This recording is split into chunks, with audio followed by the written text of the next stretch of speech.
بسم الله الرحمن الرحيم.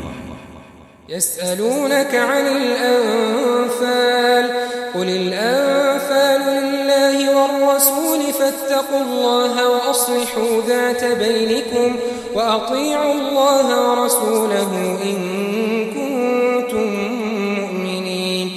إنما المؤمنون الذين إذا ذكر الله وجلت قلوبهم وإذا تليت عليهم آياته زادتهم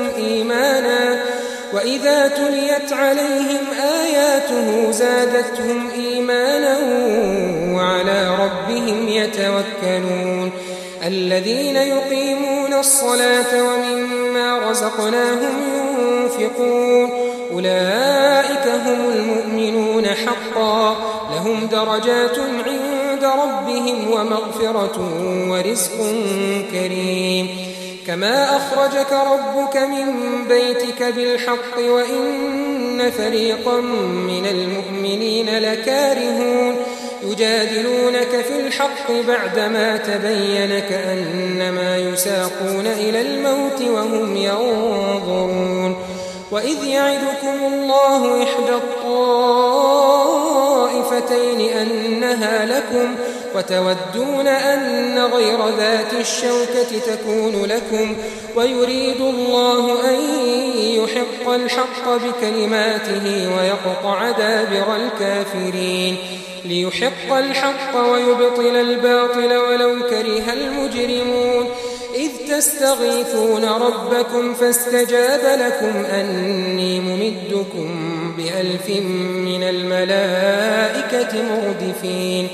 وما جعله الله إلا بشرى ولتطمئن به قلوبكم وما النصر إلا من عند الله إن الله عزيز حكيم. اے نبی، مجاہد لوگ تم سے غنیمت کے مال کے بارے میں دریافت کرتے ہیں کہ کیا حکم ہے.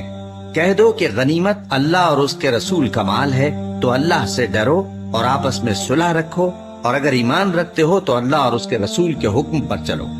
مومن تو وہ ہیں کہ جب اللہ کا ذکر کیا جاتا ہے تو ان کے دل ڈر جاتے ہیں، اور جب انہیں اس کی آیتیں پڑھ کر سنائی جاتی ہیں تو ان کا ایمان اور بڑھ جاتا ہے، اور وہ اپنے پروردگار پر بھروسہ رکھتے ہیں، اور وہ جو نماز قائم کرتے ہیں اور جو مال ہم نے ان کو دیا ہے اس میں سے نیک کاموں میں خرچ کرتے ہیں، یہی سچے مومن ہیں، اور ان کے لیے ان کے پروردگار کے ہاں بڑے بڑے درجے ہیں اور بخشش اور عزت کی روزی ہے. ان لوگوں کو اپنے گھروں سے اسی طرح نکلنا چاہیے تھا جس طرح تمہارے پروردگار نے تم کو تدبیر کے ساتھ اپنے گھر سے نکالا. اور اس وقت مومنوں کی ایک جماعت ناخوش تھی. وہ لوگ حق بات میں اس کے ظاہر ہونے کے بعد تم سے جھگڑنے لگے، گویا موت کی طرف ہانکے جاتے ہیں اور اسے دیکھ رہے ہیں. اور اس وقت کو یاد کرو جب اللہ تم سے وعدہ کرتا تھا کہ ابو سفیان اور ابو جہل کے 2 گروہوں میں سے ایک گروہ تمہارے لیے مغلوب ہو جائے گا، اور تم چاہتے تھے کہ جو قافلہ بے شان و شوکت یعنی بے ہتھیار ہے وہ تمہارے ہاتھ آ جائے.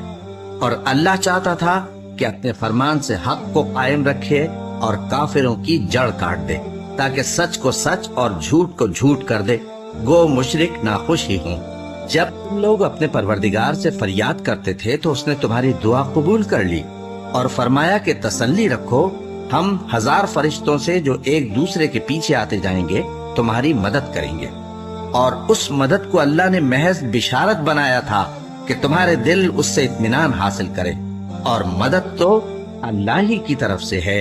بے شک اللہ غالب ہے، حکمت والا ہے.